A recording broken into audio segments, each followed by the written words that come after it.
2 minute में बदलू बंद कर दिया पीछे से।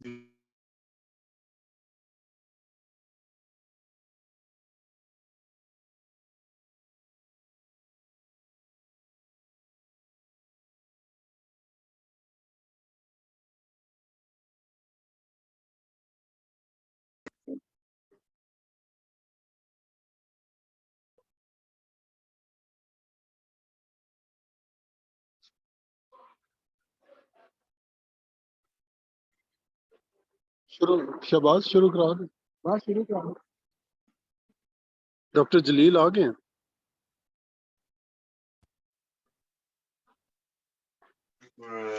अस्सलाम वालेकुम सर जी, मैं ऑनलाइन।